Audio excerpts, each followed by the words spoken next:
nimshukuru sana Mheshimiwa Daktari Samia Suluhu Hassan, Rais wa Jamhuri ya Muungano wa Tanzania, kwa kuendelea kuhakikisha Watanzania wanapata huduma bora za afya, hasa kupitia programu hii ya Tiba Mkoba, ambao tumeendelea kushuhudia Watanzania wakipatiwa huduma za kibingwa na kibingwa bobezi kwa kusogezewa huduma mahali walipo. Magonjwa yasiyoambukizwa NCDs kama vile magonjwa ya moyo, shinikizo la damu, kisukari, saratani ni mojawapo ya changamoto kubwa za afya duniani. Takwimu mbalimbali zinaonyesha magonjwa haya yanachangia kwa kiasi kikubwa vifo na mzigo wa kiafya katika jamii nyingi. Ninaendelea kusisitiza umuhimu wa wananchi kujiunga na mpango wa bima ya afya kwa wote ili waweze kupata huduma za matibabu kwa urahisi na kwa namna ya kipekee. Nibainishe kuwa bima ya afya ni nguzo muhimu katika kufanikisha lengo la afya kwa wote. Kujiunga na bima ya afya kunalinda familia dhidi ya mshtuko wa kifedha unaoweza kujitokeza pindi mmoja wao anapokumbwa na ugonjwa unaohitaji matibabu ya muda mrefu au ya kibingwa. Ninatoa wito kwa jamii kuchukua hatua mapema. Kwa kujiunga na mfuko wa bima ya afya katika wilaya ya Arusha, tumezindua mpango wa mafunzo katika ngazi ya wilaya,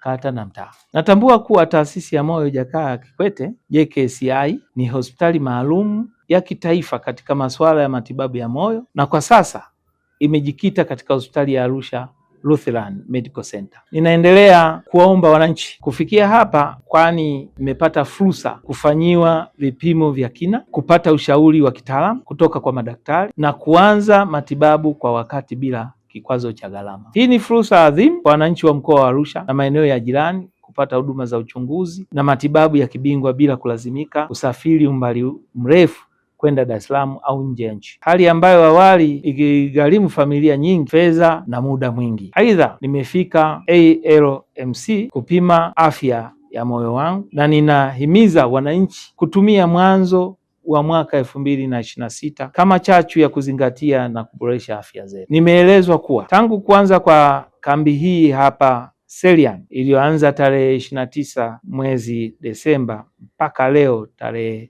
4 mwezi wa kwanza, kwa siku hizi 6 wananchi waliohudumiwa ni zaidi ya 800 ikijumuisha watu wazima 700, watoto 100, ambayo ni wastani wa wagonjwa 155 kwa 200 kwa siku. Kwa kuwa mabingwa wa upasuaji pia wapo hapa, jumla ya pasua kubwa 5 zimefanyika. Wagonjwa waliopatiwa rufaa kwenda JKCI ni zaidi kwa jumla ya 45, watu wazima 37 na watoto 8.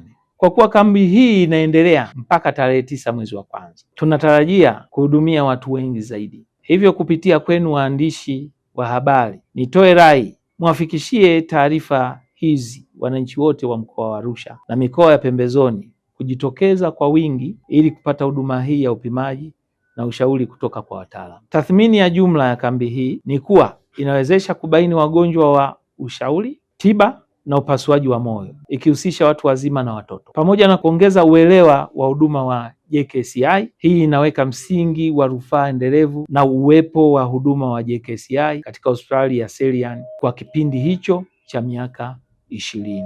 Muungano huu ni muhimu sana ikizingatia taifa letu linataraji kuandaa mashindano makubwa ya AFCON mwakani hapa Arusha, na ajenda nzima ya masuala ya tiba, utalii, medical tourism. Hivyo basi nasisitize jambo hili ni muhimu, na kabla sijafikia mwisho, Mheshimiwa Mkuu wa Mkoa wa Arusha Mheshimiwa Amos Gabriel Makalla CPA anatoa wito, atakuja hapa tarehe 6 siku ya Jumanne saa 4 kuja kuelezea wananchi vizuri juu ya ushirikiano wetu kati ya serikali ya mkoa wa Arusha na JKCI na Selian kwa ujumla kwa kutolewa kwa huduma hii na kuzidi kuwahamasisha wananchi wote ikiwepo mikoa jirani. Kama nilivyosema, tunatambua mchango wenu muhimu katika kuleta ustawi wa afya za Watanzania.